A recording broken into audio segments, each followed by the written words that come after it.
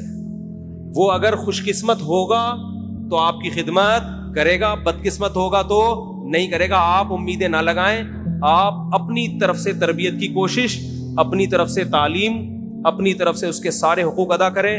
اپنا معاملہ کس پہ چھوڑ دیں, اللہ. کوئی امیدیں لگانے کی ضرورت نہیں ہے, اخپل طریقے سے زندگی گزارو بس. آپ بیوی کے حقوق ادا کرو, اللہ کا حکم ہے. بچوں کے حقوق ادا کرو, اللہ کا حکم. اللہ سے مانگو. وہ انسان کے بچے ہوں گے یا آپ کی خدمت کریں گے, عقل ہوگی, شعور ہوگا, آپ کی خدمت کریں گے. اور خوش قسمت ہوں گے اگر آپ کی خدمت کی انہوں نے, بد قسمت ہوں گے تو خدمت نہیں کریں گے, خود ہی بھگتیں گے. ماں باپ کی نافرمانی کا عذاب دنیا میں لازمی ملتا ہے. جس نے اپنے ماں باپ کو ستایا ہے نا, تو یہ وہ دنیا میں بھی نہیں پنپ پاتا. وہ مشہور واقعہ ہے نا, ایک آدمی کا بچہ اس کو اٹھا کے بوڑھے باپ کو کچرے میں پھینکنے کے لیے جا رہا تھا, تو باپ نے بولا تھوڑا آگے پھینکو, تیرے دادا کو میں نے وہیں پھینکا تھا. تو مکافات عمل ہے. جو اپنے والدین کی خدمت نہیں کرے گا, دیکھو انگریز اپنے والدین کو اولڈ ہاؤس میں کیوں جمع کراتے ہیں, اس لیے کہ ان کے والدین نے اپنے والدین کو کہاں جمع کرایا ہوتا ہے, اولڈ ہاؤس میں. مکافات عمل اللہ انگریزوں کو دنیا میں دکھاتا ہے کہ تو نے اپنے باپ کو کون سا پالا تھا. تو بلکہ میں نے تو یہاں تک ایک انگریز نے مجھے خود بتایا کہ ہمارے ہاں تو بوڑھے ماں باپ خود ہی کہہ دیتے ہیں بھائی ہمیں اولڈ ہاؤس میں جمع کرا دو, ہمیں پتا ہے یہ ہم تمہارے لیے ٹینشن بنے ہوئے, تم خوشی سے نہیں پال رہے. تو ماں باپ خود کہتے ہیں ہمیں جمع کرا دو, ہمیں پتا ہے تم خوشی سے خدمت نہیں کرو گے ہماری. ایک گورے نے مجھے خود بتایا, سمجھتے ہو, خود ہی کہہ رہے ہوتے ہیں بھائی ہمیں پتا ہے یار یہ ہم عذاب بن رہے ہیں تمہارے لیے. تو کسی سے زیادہ امیدیں مت لگاؤ, آج کل کوئی کسی کا نہیں ہے بھائی. اللہ سے اپنا معاملہ صحیح رکھو, خدمت کرو, حقوق ادا کرو, اللہ اللہ کرو, خوشی خوشی. بکریوں سے دل بہلاؤ, پتھروں سے کہو راز دل. وہ ندیم شاد ایک شاعر ہے انڈیا کا, بڑا خاندانی شعر کا ہے اس نے.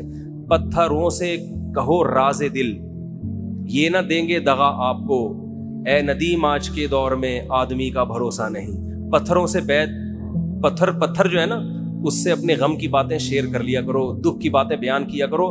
وہ آپ کی مدد نہیں کرے گا تو کم از کم دغا بھی نہیں دے گا, اپنے سینے میں محفوظ رکھے گا آپ کا غم. انسانوں سے اپنے دکھ شیئر کرو گے, خیر خواہ بنیں گے, لیکن آپ ہی کی جڑیں کاٹنا بولو شروع کر ہوتا ہے. پتھروں میں یہ خطرہ نہیں ہوتا. دوبارہ سنا دوں شعر, پتھروں سے کہو راز. بڑا خاندانی شاعر تھا, لیکن آج کل اس کی شاعری مارکیٹ سے شارٹ ہو گئی. شروع میں ایک دم دمنگ کی شاعری ہے, میں نے کہا پتہ نہیں, لیکن وہ 2-4 اشعار ہی گھما رہے ہیں کافی. ندیم شاد تک ہمارا کوئی پیغام پہنچا دے, کچھ نیا مارکیٹ میں لاؤ یار, کیونکہ اردو زبان کی حفاظت یہ شاعر ہی کرتے ہیں. اس لیے مجھے ان شاعروں سے اس وجہ سے لگاؤ ہے کہ یہ اردو کے محافظ ہیں. تو پتھروں سے کہو راز دل, یہ نہ دیں گے دغا آپ کو, اے ندیم آج کے دور میں آدمی کا بھروسہ نہیں. ایک اور سنا دوں اسی خوشی میں, کل وہ شاید تجھے چھوڑ دے, ہاں کل وہ میری بھی آنگن میں تھی, جس پہ تجھ کو غرور آج ہے. سمجھ میں آ رہا ہے, جس پہ تو آج غرور کر رہے ہیں نا, کل وہ کہاں تھی. آخر میں بتاؤں گا کیا تھی, آپ پریشان نہ ہو, آپ پتہ نہیں کون سی چیز چلی گئی. کل وہ میرے بھی آنگن میں تھی, جس پہ تجھ کو غرور آج ہے. کل وہ شاید تجھے چھوڑ دے, اس خوشی کا بھروسہ نہیں. جس خوشی پہ تو آج اترا رہا ہے, شاعر کہہ رہا ہے کل وہ میرے گھر میں بھی تھی, اور جیسے اس نے مجھے چھوڑا کل ہو سکتا ہے وہ تجھے چھوڑے. تو زیادہ فری ہونے کی ضرورت نہیں, زیادہ اترانے کی ضرورت نہیں ہے. خوشی ملے اللہ کا شکر ادا کرو, اتراؤ مت. یہ خوشیاں بھی دائمی نہیں ہوتی, یہ غم بھی دائمی نہیں ہوتے. سمجھتے ہو کہ نہیں سمجھتے؟ تو میں خلاصہ یہ بیان کر رہا تھا کہ بقرعید میں تھوڑا تکبر بھی خاک میں ملتا ہے ہمارا.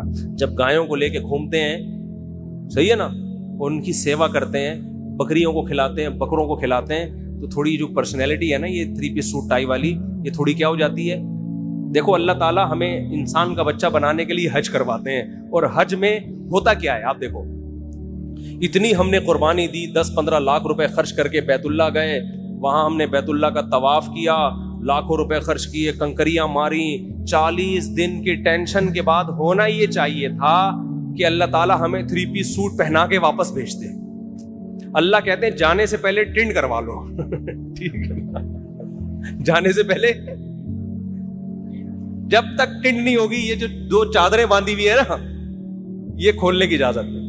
یعنی ان چادروں سے بھی ٹینشن میں آتا ہے نا, 3 پیس سوٹ ٹائی پہننے والا وہ 2 چادروں میں گھوم رہا ہے, اس کی تو پرسنالٹی کی ایسی کی تیسی ہو گئی. کیا خیال ہے؟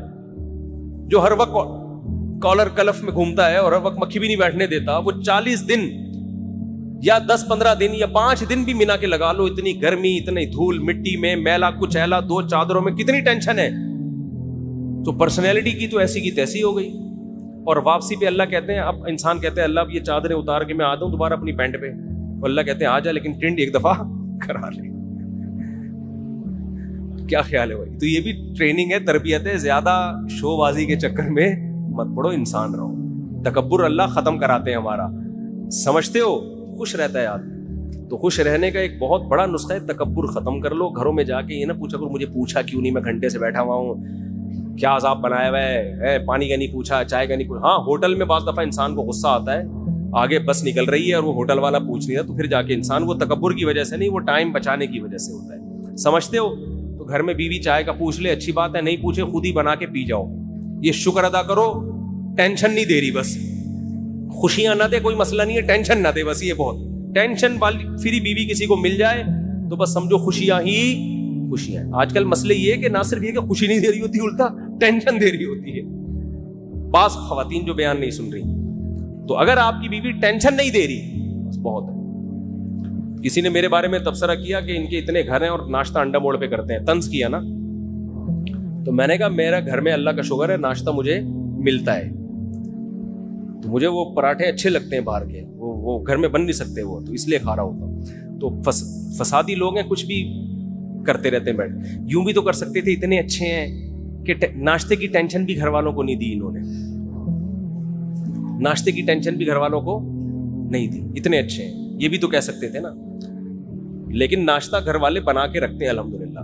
میں مجھے ویسی بچپن سے وہ عادت پڑ گئی ہے. شاہ فیصل کالونی ہماری پھپھو رہتی تھی, وہاں جاتے تھے تو ہمارے وہ کزن ہیں, وہ ہوٹل کے پراٹھے لے آتے تھے, وہاں سے جو چسکا لگا ہے مجھے لگ رہا ہے دنیا چھوٹ جائے گی, پراٹھا نہیں چھوٹے گا, مزہ اس میں ایسا آ گیا.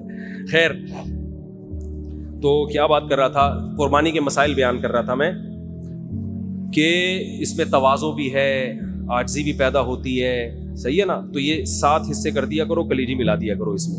اور کچھ مسائل ہیں قصائی کے. قصائی لوگ ایک بہت بڑی بددیانتی یہ کرتے ہیں کہ 4 رگیں کاٹنے کے بعد اندر بھی چھورا مارتے ہیں اس کے جانور کو جلدی ٹھنڈا کرنے کے لیے. یہ عمل خلاف سنت ہے. 4 رگیں کاٹ کے چھوڑ دیں, بلڈ نکلنا چاہیے جانور کا, تھوڑی دیر تڑپے گا, بلڈ اس کا نکل جائے گا, گوشت صاف ہو جائے گا. لیکن کسائی کے پاس ٹائم نہیں ہوتا. بار بار کہتا ہوں کہ جو لوگ جانور پر تھے, جیسے ہی 4 رگیں کٹیں وہ جانور کو چھوڑ کے کسائی پہ آ جائیں, وہ سارے کے سارے. اس کو کنٹرول کرنے کی اب ضرورت ہے, وہ کنٹرول سے باہر ہوتا ہے, اس کو کھڑا کر دیں, بولے جب اس کو تڑپنے دو, یہ جب یہ مر جائے گا, حلال ہو جائے گا, اس کے بعد آپ کو کھال اتارنے کی اجازت دو. سمجھتے ہو کہ نہیں سمجھتے؟ ایک اہم مسئلہ یہ بھی ہے کہ جانور جب ذبح ہو رہا ہوتا ہے, کٹ رہا ہوتا ہے, تو لوگ اس کو ایک انٹرٹینمنٹ کا سما بنایا ہوا ہوتا ہے. یہ بالکل غلط ہے. چیخو پکار, شور شرابہ, یہ عبادت کا عمل ہے, عبادت کے طریقے پر ہونا چاہیے. دعا پڑھنی چاہیے, انی وجہت وجہی للذی فطر السماوات والارض. نہیں یاد ہے تو دیکھ کے پڑھ لیں. دعا کے بغیر بھی قربانی ہو جاتی ہے, لیکن عبادت کا موقع ہے, ذکر اذکار ہونا چاہیے, تکبیر ہونی چاہیے. لیکن یہ جو شور شرابہ, ہلا گلا, یہ بالکل شریعت کے خلاف ہے. بچوں کو کنٹرول کرنا چاہیے. ٹھیک ہے, اس سے پہلے وہ گھما رہے تھے جانور, انجوائے کر رہے تھے, اچھی بات ہے, لیکن جب ذبح ہونے کا ٹائم ہے اس وقت یہ شور شرابہ, سیٹیاں, اچھل کود, یہ بالکل عبادت کے مزاج کے خلاف. سمجھتے ہو گے نہیں سمجھتے؟ اور قصائی لوگ بہت دفعہ دیکھا ہے تکبیر نہیں پڑھتے جانور ذبح کرتے ہوئے. دیکھو جانور خود ذبح کیا کرو, خود ذبح کیا کرو جانور. تکبیر علماء کہتے ہیں جانور ذبح, اگر نیک آدمی جانور ذبح کرے گا اس کے بھی گوشت میں روحانیت آتی ہے, اس کے بھی اثرات آتے ہیں. تو خود ذبح کرو یا کسی نیک آدمی سے ذبح کروا لو. قصائی لوگ بہت سے اچھے بھی ہیں لیکن بہت سے ان میں پان گٹکے والے بھی ہوتے ہیں, اللہ کا نام ہی نہیں لے رہے ہوتے ہیں, نماز نہیں پڑھتے کبھی, تو اللہ کا نام نہیں لیتے. تو وہاں پر آپ زور زور سے تکبیر پڑھو. قصائی کو بھی بولے بھائی تو گٹکا پھینک دے تھوڑی دیر کے لیے, منہ سے تکبیر نکال. جان کر اگر کوئی اللہ اکبر پڑھنا چھوڑ دے تو جانور کیا ہو جائے گا؟ حرام ہو جائے گا. سمجھتے ہو؟ تو اس کو بولو یہ گٹکا پھینک, یہاں اللہ. مرغی ذبح کرنے والے بھی بہت دفعہ دیکھا ہے, نہیں ذبح کرتے چلے جا رہے ہیں. بھائی منہ سے زور سے بول اللہ اکبر, بسم اللہ اللہ اکبر. تو مرغیوں والوں کو بھی ذرا پابند کیا کرے اس کا. یہ ایک مسئلہ ہے. ایک اہم مسئلہ یہ ہے کہ قصائی لوگ جانور ذبح کرنے کے بعد, حصے لگانے کے بعد پٹ کا گوشت نکال کے کیا کر دیتے ہیں الگ. اور اتنا گوشت وافر مقدار میں ہوتا ہے کہ لوگوں کو پتہ ہی نہیں چل رہا ہوتا کہ قصائی نے 6 مہینے کے لیے اپنی دکان میں بیچنے کے لیے گوشت اسٹاک کر لیا ہے. تو قصائی کو اس حرکت سے منع کریں, اسے بولیں یہ حصوں والا جانور ہے, سب کے حصے ہوں گے, آپ کو پیسے چاہیے زیادہ پیسے لے لو ہم سے. کھانا چاہیے کوئی بات نہیں, کلیجی پکے گی, جہاں سب کھائیں گے آپ بھی کھا لینا, گوشت کھا لینا ہمارے یہاں. یہ طریقہ غیر اخلاقی ہے. سمجھتے ہو کہ نہیں سمجھتے؟ جو گوشت اتنا نکال کے الگ کر رہے ہوتے ہیں, ان سے بولو پیسے زیادہ لے لو, یہ گوشت نہیں لو. اور کوئی مسئلہ کسی کے ذہن میں قربانی سے متعلق جلدی سے پوچھیں. ہے بھائی کیا؟ ہاں رات میں قربانی کر سکتے ہیں مگر مکروہ ہے, بہتر نہیں ہے دن میں قربانی, کیونکہ قربانی شاعر اسلام میں سے ہے اور اسلامی شاعر دن کی روشنی میں ہوتے ہیں. اسلام میں تہوار رات کو نہیں منائے جاتے, رات کو تہوار غیر مسلم مناتے ہیں. کرسمس رات کو شروع ہوتی ہے, اسلامی تہوار کب ہوتے ہیں؟ دن میں. اسی سے پتہ چلتا ہے کہ اسلام میں عید میلاد النبی نہیں ہے, کیونکہ وہ رات کو منائی جاتی ہے, بتیاں لگائی جاتی ہیں, جبکہ اسلام کی ساری عیدیں کب ہیں؟ دن کی روشنی میں ہوتی ہیں. سمجھتا نہیں ہے نا بات کو, جب نہیں پڑے گا رات کو تو کیسے سمجھے گا بات کو؟ کلیجی بھی حصے میں آتی ہے, 7 حصوں کی کلیجی کر دیں, تھوڑی سی بچا لیں آخر میں گوشت میں تقسیم کرنے کے لیے, اور 7 کلیجیوں میں تھوڑا تھوڑا گوشت ڈال دیں تاکہ کلیجی بھی کمی بیشی ہو تو وہ گوشت کے مقابلے میں ہو جائے. ارشاد. مرحومین کا, کئی مرحومین کا بھی ایک حصہ لے سکتے ہیں. نبی نے پوری امت کی طرف سے ایک حصہ کیا تو ایک مرحوم کی طرف سے بھی کر سکتے ہیں. اب علماء کا اس میں اختلاف ہے کہ آپ نے اگر ایک حصے میں سارے مرحومین کی نیت کر لی تو وہ گوشت, وہ ثواب ڈیوائیڈ ہوگا یا نہیں ہوگا.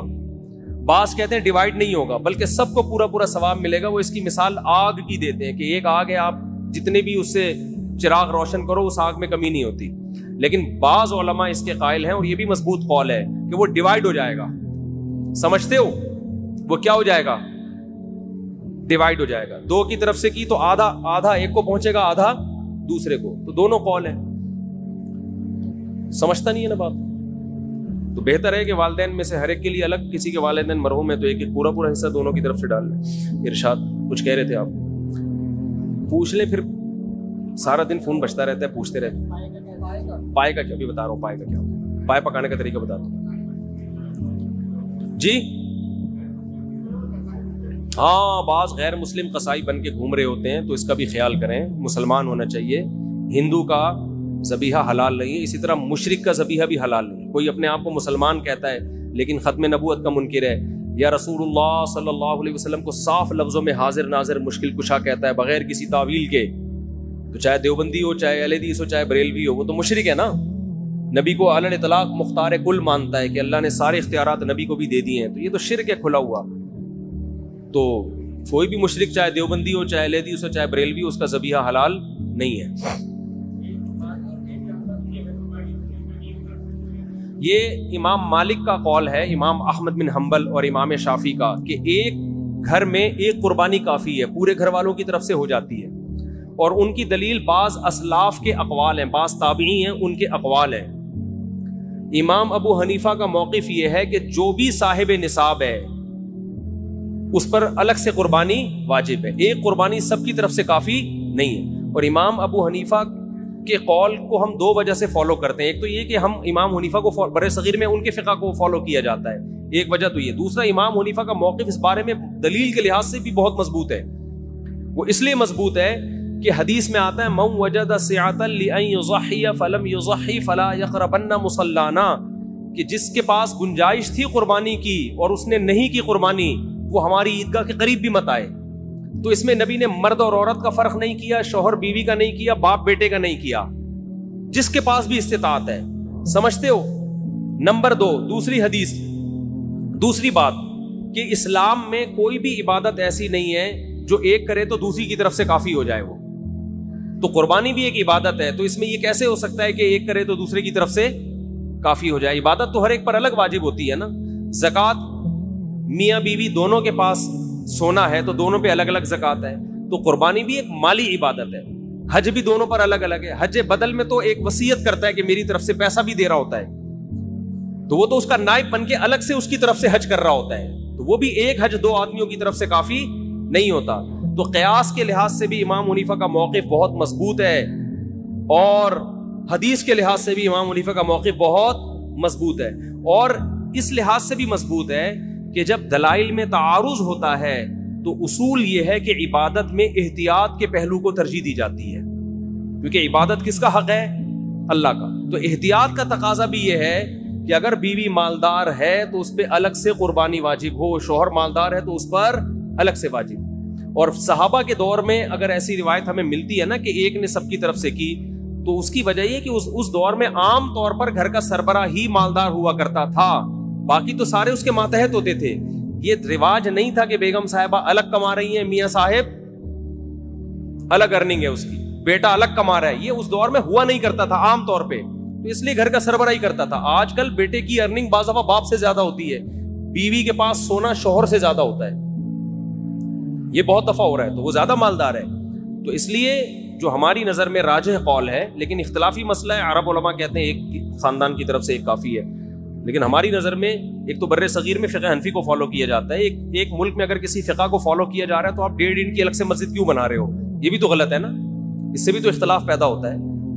تو جب سے اسلام آیا ہے بر صغیر میں فقہ حنفی ہی کی شکل میں آیا ہے, تو فقہ حنفی کو فالو کیا جاتا رہا ہے. تو اس لیے بھی کہ دلائل کے لحاظ سے بھی امام ابو حنیفہ کی بات بہت زیادہ مضبوط ہے. تیسرا, اس لیے بھی کہ عبادت میں جب دونوں قول ملتے ہیں تو احتیاط کا تقاضا یہ ہے کہ اس قول پر عمل کیا جائے جس میں احتیاط زیادہ ہو. سمجھتے ہو؟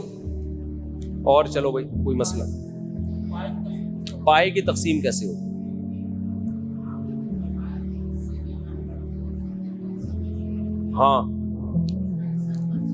ہاں گوشت کا حصہ تقسیم.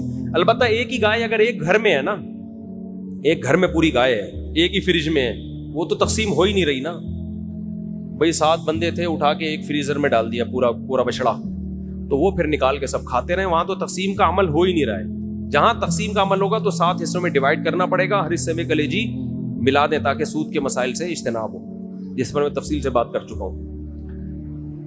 اور جی سیری ضائع ہو جاتی ہے, نہیں ہونی چاہیے. اچھا ایک جی